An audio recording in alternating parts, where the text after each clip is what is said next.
Hey, this is Matt Seidle with Credit Fix Me Now. And if you really want to learn how to level up your life, you should be listening to the Time to Shine Today podcast with my friend, Scott Ferguson. Hey, listeners. This is Scott Ferguson with TimeToShineToday.com and also South Florida Real Estate Business and Lifestyle Podcast.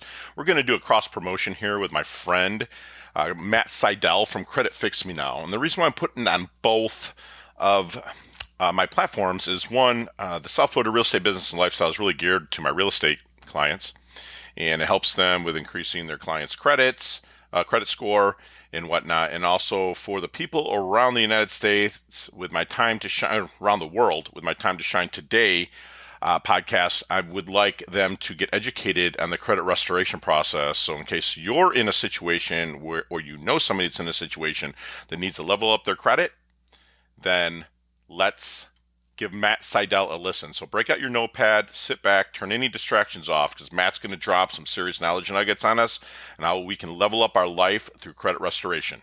So without further ado, here's Matt Seidle.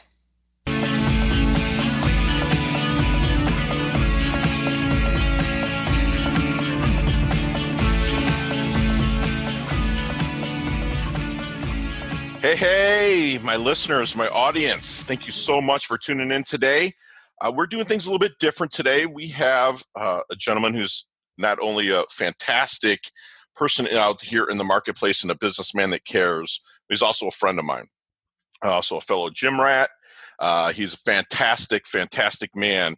And what I mean by we're doing things a little bit differently today is we're going to kind of cross-pollinate these episodes between my Time to Shine Today squad and also the South Florida Real Estate Business and Lifestyle, because Matt does operate with his business here in South Florida. But here's a little bit about Matt. Matt spent 20 years in the car business working for someone else, believing that they cared about him, and if he did right by them, they would do right by Matt. Man, was Matt mistaken. He did not want to kowtow to the status quo, and he didn't let customers buy the cars that would put them upside down. This has led Matt to start Credit Fix Me Now. Matt's client's first mentality and the opportunity to run it as he sees fit has brought Matt a ton of fulfillment and everlasting joy to help people level up their lives. Welcome to the show, brother. Please share with the Time to Shine and South Florida squad your favorite color and why. All right, I like dark colors, grays, blacks. I don't know why, I just do. Got your little Johnny Cash little going, man. So listen, everyone just heard your intro here, and it hits home with me because I've been in those client shoes before with my credits and not being able to afford certain things, or if I could afford them, I was getting gouged by crazy interest rates and stuff. So tell me give us a little bit more deeper in depth about your background, Matt. Okay, so like you read, 20 years in the car business. I started out at 17 years old. I was a porter. I didn't really want to be a porter, but the manager at the time said, you come and be the best porter you can be, and we'll talk about it then. So 6 months later, I became a salesman. I'm about 18 years old at the time. And I really just had a knack for it, man. I really wanted to help people, and I think I came across pretty easy because I was young. At that time, it worked to my advantage. But then at 25, I became a finance manager, and then being young really didn't work to my advantage at that time. You know, having to go out and talk to somebody about their previous credit and mistakes and failures and, you know, life. And at 25, I really hadn't experienced a whole bunch. It was really, really challenging. So I really had to work extra hard to earn the trust of the customer. And I think, you know, being as sincere as possible, coming with that humble hat, you know, telling them that I care about them. And I think it really set the precedence for my career moving forward because, you know, watching somebody sign in, man, at 22%, I know what happens. You know, subprime customers don't get to come in and pick the car that they want. They get to buy the car they qualify for. And it's really unfortunate because here you are now buying a car you really don't want or like or need. You know, you may need an SUV and you may qualify for a car. And then you're going to pay in, you know, on $15,000 worth of financing, you know, you're going to pay in $13,000 worth of interest. And so you calculate in your down payment. Now all of a sudden you're paying double for a car you really didn't intend to buy. So that was the motivation for starting this company, because after 12 years of seeing that, man, it was really hard. So you're working so you work your way up. For everybody that doesn't know, porter is kind of like a valet, right? For the car dealership. So Yeah, he a lot really, more. right. So it's like anybody that's in the business world, they start in the mailroom, they work their way up. Yep. If you work, Very basically. for me as a real estate agent, you're working, doing those cold calls in the morning and working your way up.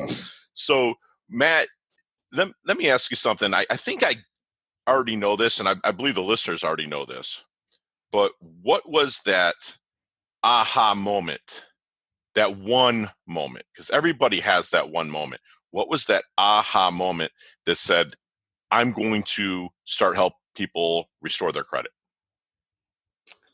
For me, I think it was the fact that I would go in and do everything I could to help somebody. And I just got no support because I was continuously hammered to do what was best for the store and not what was best for the customer. And I think it clicked when I was like, you know what?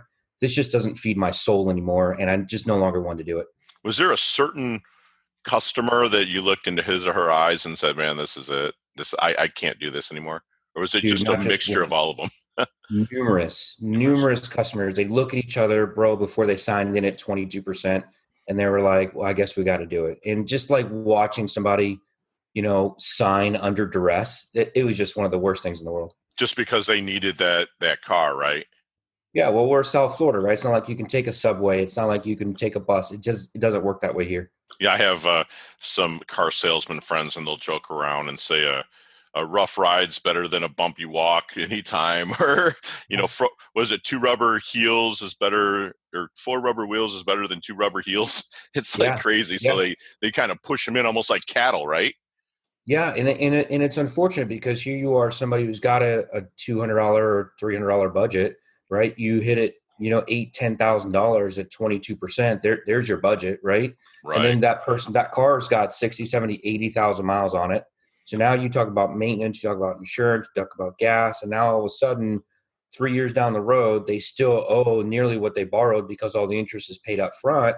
They're in a car that needs maintenance. They can't afford tires, and it never gets better. And the bigger challenge is the really more unfortunate part is they're at the dealership and the dealership's telling them, yeah, just make 12 payments and come in and refinance, or this will help your credit, and none of that's true. It's just that car sale first mentality, not customer first mentality. Well, it's interesting. Do you think that there's really anything that's kind of like a conspiracy theory with these car dealerships and interest? Do they make stuff on the back end? Is that the story with the financing? The car dealerships get a kickback if they get the higher interest by the banks that finance them. How does that work? Because again, you forgot more about any of this financing than I'll ever know or care to know. Yeah. So in a bad, or what we call a subprime credit situation, there's not much kickback to the dealer. A lot of times it's the banks holding the dealer hostage as well. So they have like these big upfront fees, right? $2,000, 1,500, $3,000, depending on how bad the credit is. And the bank is saying to themselves, well, you don't like the rate, you don't like the fees, you can go ahead and try and get this person bought somewhere else. It's whatever you want to do, no big deal. And So so they'll it's pay kind them of, like a $100 flat, or they'll pay them like, allow them to sell a warranty. But again, it's the bank's warranty, so they make money on that. They allow them to sell gap insurance. Guess what? It's the bank's gap insurance. And so nobody wins in that scenario except the bank. So it's lose dealer nearly most of the time. It's definitely lose customer. It's definitely lose finance manager because those deals are really tough to get done anyway, with proof of income and interviews they have to do over the phone, references they have to call. So you put a piece of metal on the road, it could be 2-3 weeks before you even get funded on it. And it just sucks, dude. wow.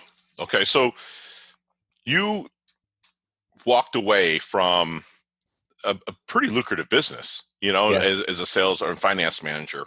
Yep. And you and I are kind of cut from the same sheath because we're both entrepreneurial and we're moving forward. Yep. We're all about helping people. But what did your family think about this choice for you to step into your own? Oh my God, man. So my wife, God bless my wife, man. So I came home, I kind of came home with this feeling led to do this. I come home and I tell my wife, hey, look, this is what happened. I really felt the Holy Spirit come on me when I was talking to a friend about this. And I really just feel like this is what we're going to transition to. But I need you on board. And God bless my wife, man, because the next word out of her mouth were, I'm in. And to have her Wow. put my faith in me, it wasn't like, understand this, it wasn't like God gave us this vision.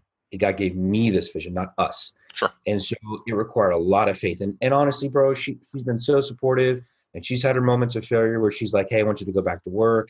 and hey, this isn't working, but we're so close, even at this very moment, to a very good breakthrough. And I keep telling her it's not always going to be like this. And God bless her, because she didn't sign up for this.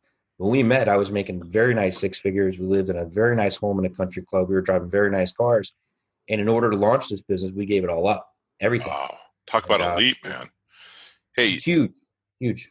hey, my listeners, I want you to really hear that and internalize that. You can't do anything without a team. And for Yeah. Matt to have this life that he has now as he keeps progressing, helping people, he had the backing of his wife, and that's just fantastic.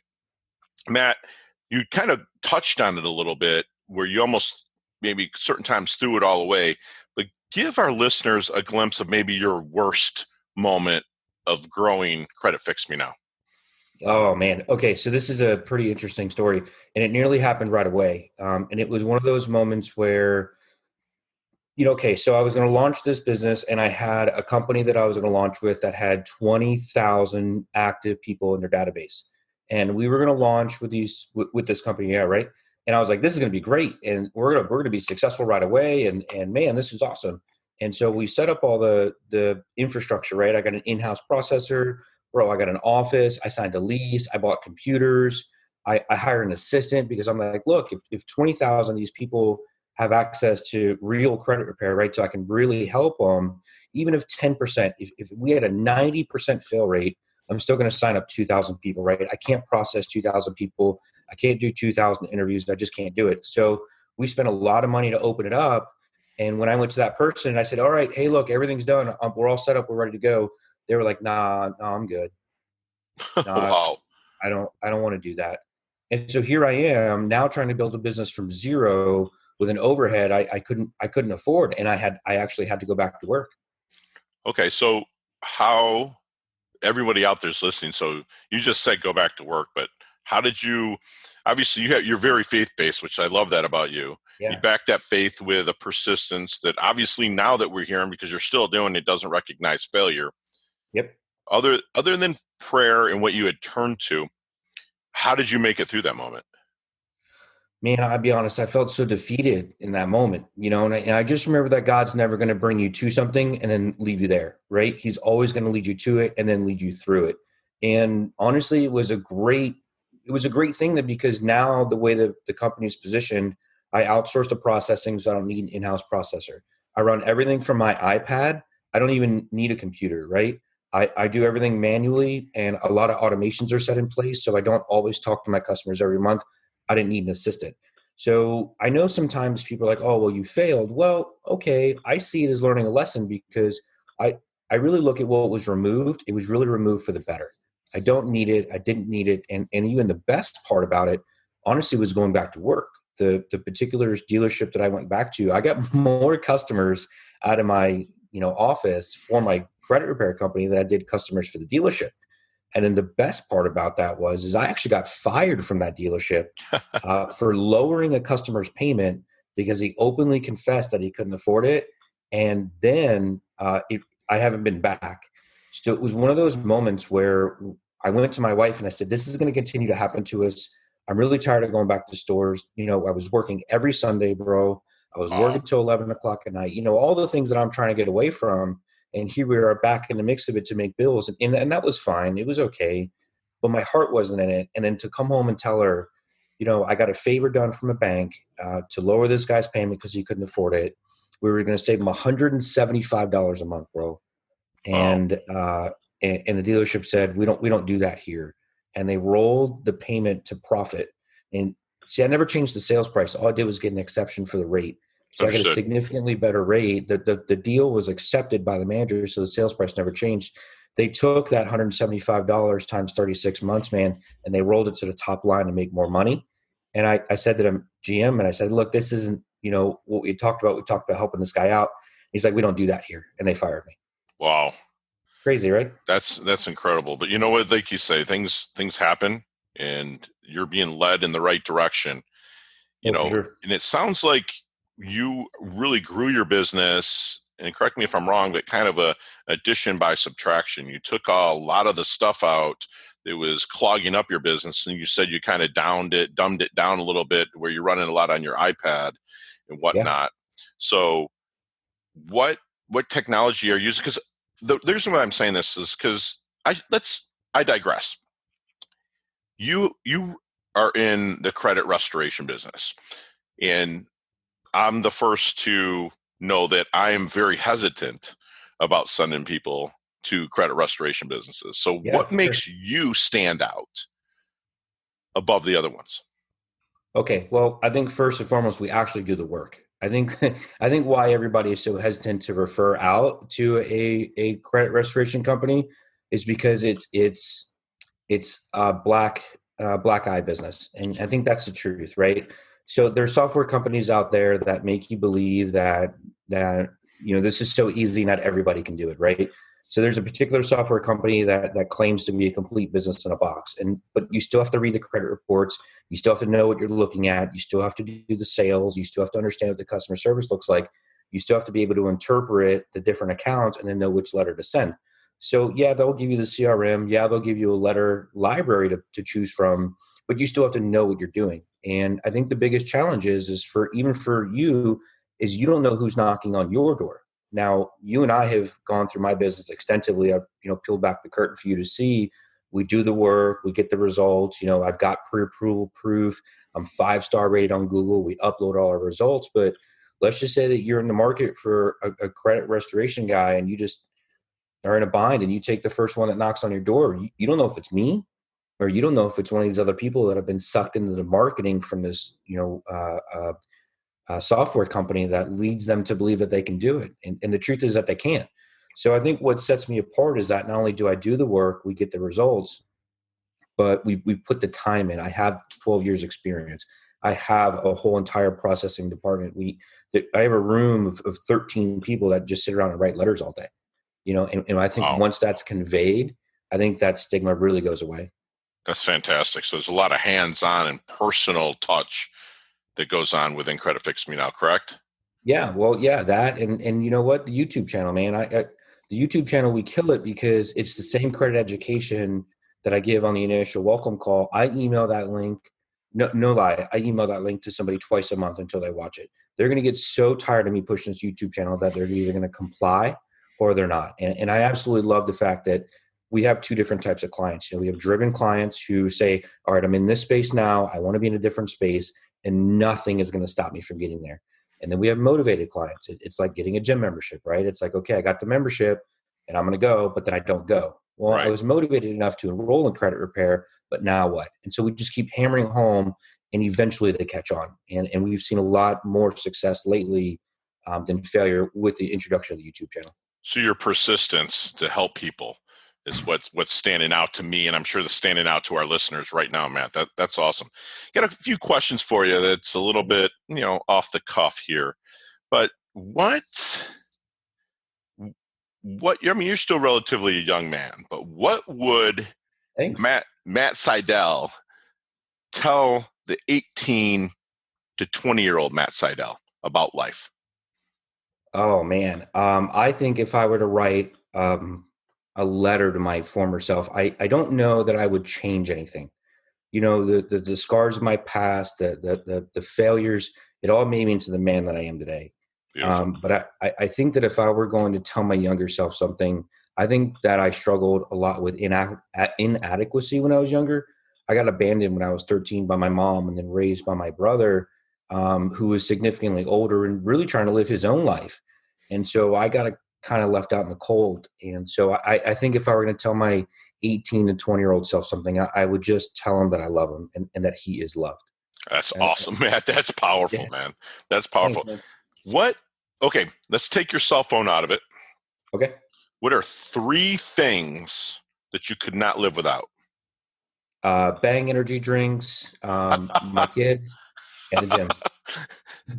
I was going to call the gym, but man, that Bang energy drink came at me. I That's love it, bro. awesome. Gotcha. All right. So last, kind of deep thought question here. Sure.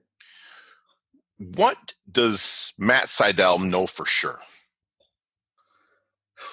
I know for sure that I have a purpose, and I know for sure that I'm very, very close to living out what God's called me to do. I've been praying a real long time for positioning, and I think it's all about really to come together. I believe and I know for sure that I'm really close, and that it's not just a vision anymore. It's about to be a reality. Love it. I love it. All right, now we got on both platforms, whether it's Time to Shine Today or the South Florida Real Estate Business Lifestyle, we have our Level Up Lightning Round. Now, these 4 or 5 questions, you and I could talk for 20 minutes on each one of them, but I need the answer in like 5 to 7 seconds. So take your sip of your bang. All right, you ready to rock? Yeah, let's do this. Let's do this. All right. What's the best leveling up advice you've ever received? Take it as it comes. Beautiful. Share one of your personal habits that contributes to your success. Routine. Other than your own website, Credit Fix Me Now, and of course, TimeToShineToday.com and AgentFerguson.com, can you recommend to us another excellent internet resource? I would say the biggest one that I use is my credit monitoring software. That's where we do all our credit reviews and information. So I can't live without that website. Recommend to our listeners a book to read, must pick up and read. The Bible. Beautiful. Awesome. And last question. What's the best decade of music? 60s, 70s, 80s, or 90s? Oh, man, I'm born in the 80s. So 90s heavy metal. I'm telling you, bro, you want to push a new PR at the gym, little Pantera, little Metallica, whatever it is. Yeah. My man, love it. If you're watching this on our video and our YouTube channel, see this guy. He's put together pretty well. Thanks. So real quick, before we end, leave us with a little knowledge nugget that you want the listeners to take with them. Okay. So credit education is more important than deletions. And I know that sounds really silly, but I've got really 2 different types of clients who get that and clients that don't. I've got a guy in for pre-approval now. He's been with me 4 months. We've gotten 0 deletions, and he's up 159 points. It's credit education that drives the score up, not necessarily deletions. I've got another customer that has just over 50 deletions, and his credit score is only up 40 points. The difference is in the ability to understand that your credit score is a numerical representation of credit worthiness. And credit worthiness is really enhanced when you take a look at 3 really good questions that make up, 80% of your score. Can you borrow money and use it correctly? Can you pay it back on time? And can you do that consistently? And when you answer those questions yes with more accounts, no matter how many things we get off that are negative, that will have the biggest impact on your score than anything else that you can do. Beautiful. And Matt, how can we find you? Oh, call my cell. You can go to the website, www.creditfixmenow.com. You can YouTube channel it. It's Credit Fix Me Now on YouTube. Whatever it is that I can do, and hopefully a ton of referrals from you. Awesome. Beautiful. Listeners, I'm going to put all of those links in the show notes. And as we know, we're the product of the 5 closest people that we surround ourselves with. And those people have to be top 5 being peeps who stay humble while staying hungry. Those who daily level up their health and level up their wealth, all while serving people, are the kind of people we want to be around. And Matt, I'm privileged to have you as part of my squad and to be able to bring your message out to the masses here. All right, man? So thank you so much for coming on. A little virtual baseball. Thanks for having me. I appreciate the opportunity, bro. And I like that little ending there. That was really good. Thanks, man. Appreciate it. Hey, thanks so much for listening to this episode of Time to Shine Today podcast, proudly brought to you by Sutter & Nugent Real Estate Excellence, who can be reached at 561-249-7266 and online at www.sutterandnugent.com. If you're a business owner or professional who would like to be interviewed on Time to Shine Today, please visit timetoshinetoday.com/guest. If you like this episode, please subscribe on Apple Podcasts, Google Podcasts, Stitcher, Spotify, iHeartRadio, or wherever you get your podcasts. There's a link in the show notes to our website. Also there, you will see our recommended resources. We hope that you will support our show by supporting them. If you like what you've been listening to, it'd be great if you could just give us a 5-star rating and tell your friends how to subscribe while you're at it. I'm your host, Scott Ferguson, and until next time, let's level up It's our time to shine.